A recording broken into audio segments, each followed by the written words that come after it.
You ever feel stuck? You're staring at some huge goal, and it just seems impossibly far away.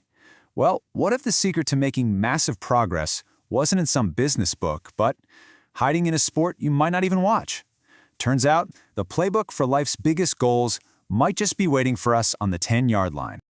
And look, this whole idea starts from a place you might not expect. The person who came up with this powerful way of thinking says it themselves. I am not a big sports fan. And honestly, that's perfect. Because this isn't really about sports. It's about a strategy for success that's been hiding in plain sight for all of us. So what on earth can a game of touchdowns and tackles really teach us about landing that dream job, or finding a partner, or, just finishing that huge project you've been putting off? As it turns out, a whole lot. It's a total game changer. Okay, so picture this. You're flipping through the channels, you land on an American football game, and you don't really know all the rules. But you notice something weird. A team makes a play, they definitely don't score, but the crowd goes wild, and the team is celebrating. What is going on? Well, they just got a first down.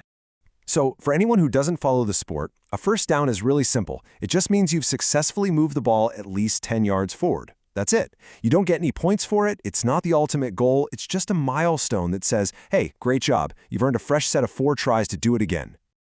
And this is where it gets really interesting. See, in one sense, getting a first down is kind of like a failure, right? The team tried to score a touchdown and they got stopped. But it's also a huge win. It's a chance to reset, take a breath, and try again. Only this time, you're closer to your goal. And that distinction, that little difference right there, is the absolute heart of this entire mindset. We have to get good at separating our ultimate goal from all the critical milestones that get us there. So let's break it down. The end zone, that's the big victory. That's where you score the points. That's the whole reason you're playing. The first down, though, that's the progress. It's the proof that what you're doing is working and that you're still moving forward. You know why teams celebrate first downs? Because momentum is everything. So, what does a first down actually give you? Well, first, you're closer to your goal, which is huge. But just as important, it gives you a moment to pause and reevaluate everything. You get to ask, okay, what's working? What isn't? And from there, you can make a new, smarter plan and push forward again with fresh energy. It's this beautiful, strategic cycle of progress. All right, so enough with the football analogies. Let's take this off the field and bring it into our own lives. How can we start spotting, and more importantly, celebrating the first downs that we are making every single day? Okay, let's use a classic example. Your end zone is your absolute dream job. You take a position that's, well, it's not quite it, but it's a step in the right direction.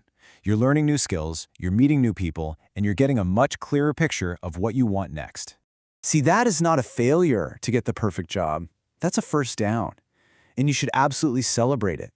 You haven't scored the touchdown yet, sure, but you move the ball down the field. You are closer now than you were before. You have to acknowledge that win.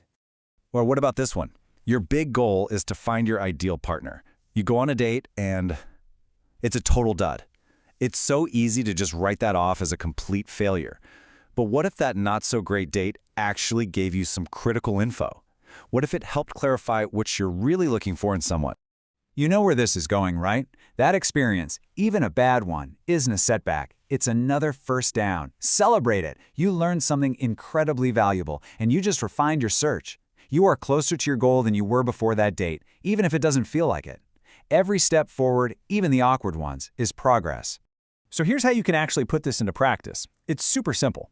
Number 1, know your end zone. What's the big ultimate goal? 2, make a play. Take a real, concrete step forward. 3, acknowledge the first down. Did you get closer? Did you learn something? And number 4, and this is key, celebrate that progress. Reassess where you are now and plan your very next move. And that brings us to what might be the most important part of this whole mindset.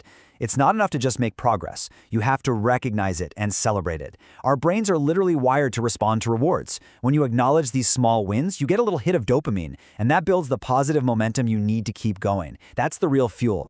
This is how we have to start reframing our setbacks. Every single attempt that moves you forward, no matter how small it feels, isn't a failure to reach the end zone. It's an opportunity to get another chance, but from a much, much better position on the field. So the big takeaway is this: stop measuring yourself only by whether or not you've reached the end zone. Instead, start celebrating how close you're getting. Acknowledge what you learned, appreciate the progress you made, and then use all that good energy to reassess and make your next play. And so I'll leave you with this one thought. We all make dozens of these small advances every single day that we just dismiss because they aren't the final victory. So take a second right now and just think, what small win, what little piece of learning, what tiny step forward can you acknowledge?